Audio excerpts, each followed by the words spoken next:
Gods and goddesses in training, welcome back to the channel. It's my final day in Auckland. I'm at the airport right now. Ryan G over here. Today we're talking about the biggest takeaways and lessons from this trip, and how to take these lessons into our path. I think one of the biggest takeaways for me was to find my baseline, know exactly what it is, become familiar with it, so when the baseline gets skewed or something else happens that's extreme, I know that it's off my baseline, and then I can bring it back to my baseline. Right. What are a few takeaways for you, Ryan? Well, first things first, this trip was a different one. Vastly different than the last one. Yeah. Definitely traveling with Pete was productive.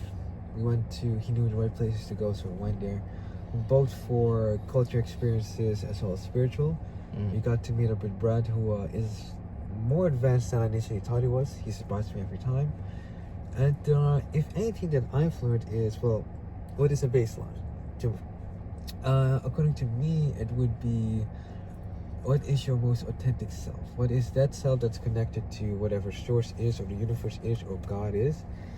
And anything that deviates from that frequency, energy, character, whatever, is not me, has never been me. Other things would be the ego.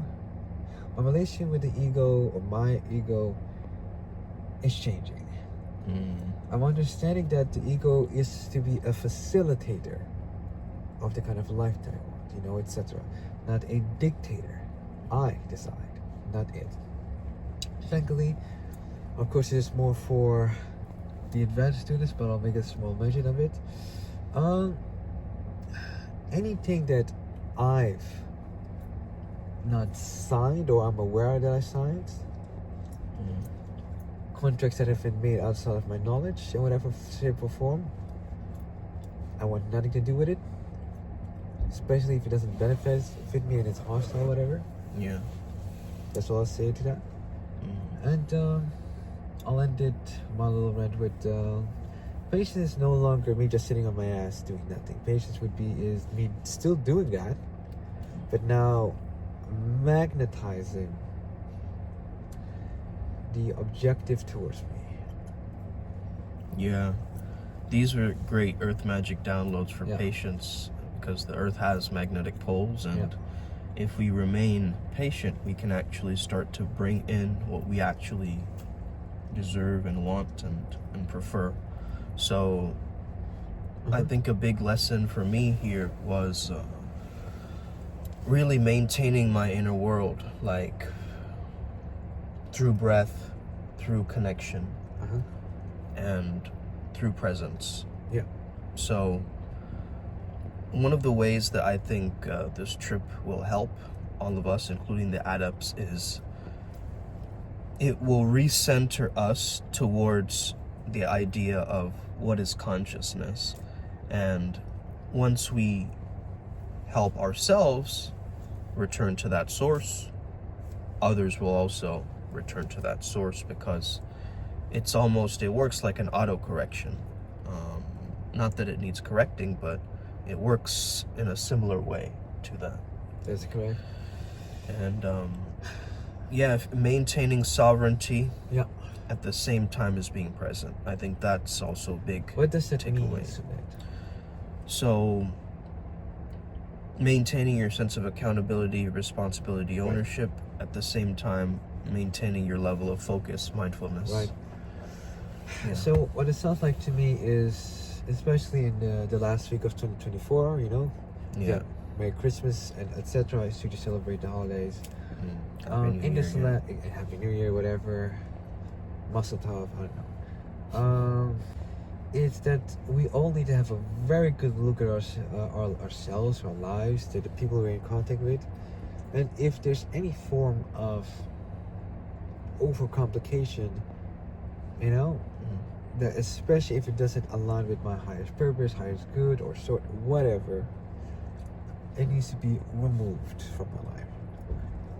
Friends, girls, hell, I'm even going to start moving away from my parents the coming year, because I want my frequency to be my frequency purely first, and then I get to decide how I'm being influenced, etc.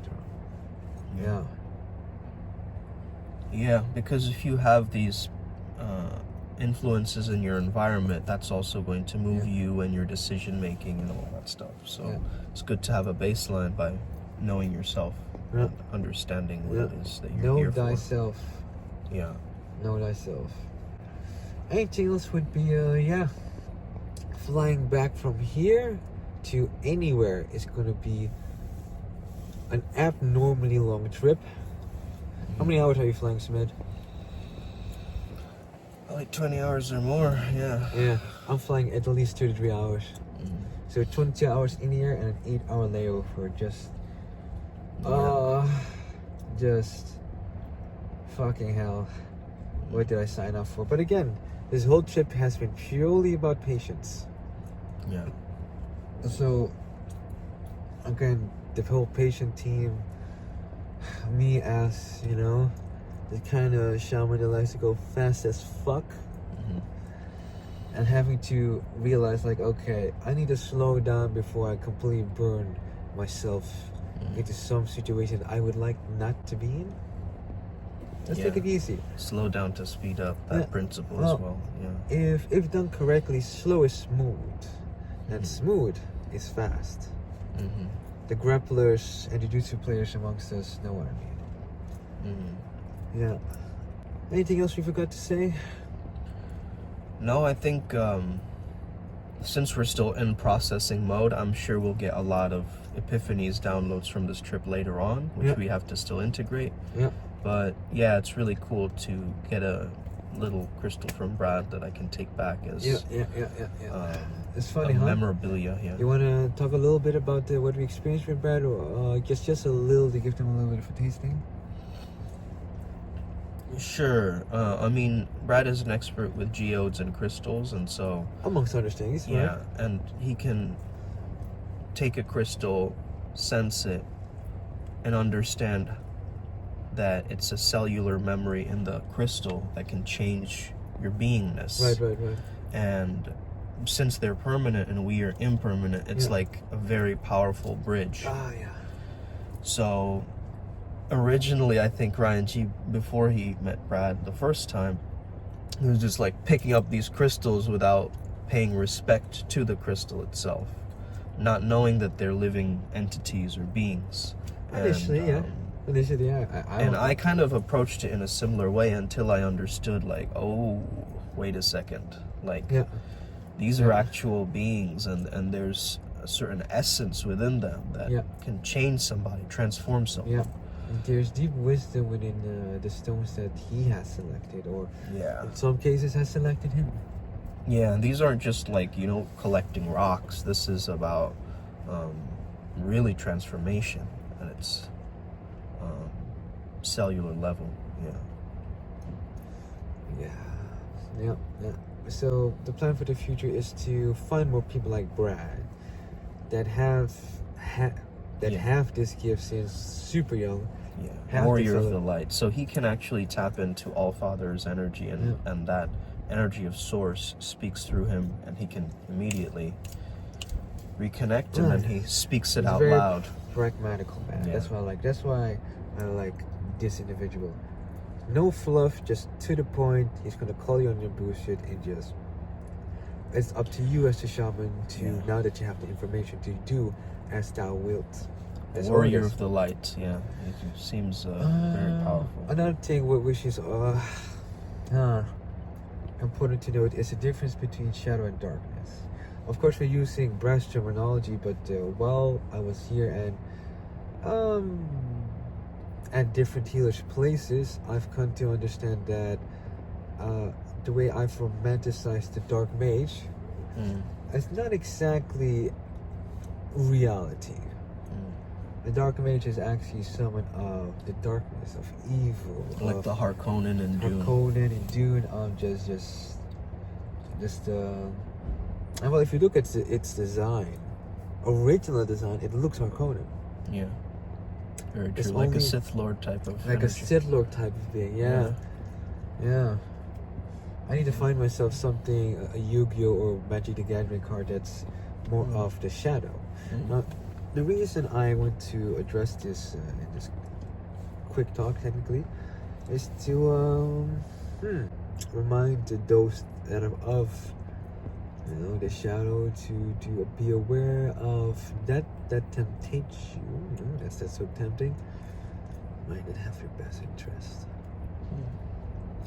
So you would need those of the light to, I wouldn't necessarily say keep you in check, but at minimum be able to differentiate between where shadow begins and where the darkness starts, because they mimic the shadow very well. Yes. And that's why let's coin it shadow shaman. That's a nice rolls nicely off the tongue. Shadow shaman. A lot of shadow shamans feel misunderstood, feel rejected because they want to go deeper into the psyche and explore this pain, this sorrow, whatever. You know what I mean? Yeah, definitely. And of course we can put anyone into a box if we see them, dressing like some mystic. Like, we can be like, oh, that guy's weird or whatever, but not even knowing their internal world, So again, it's important to bring it back to thyself. Yeah. And then from there, you can point fingers if you desire to. Well, all right, guys. Heading out. Thank you guys for tuning in. Make sure you hit subscribe. Have an incredible day. Join the Telegram group. You got this. We got this. Upward Spiral Gang. Yes.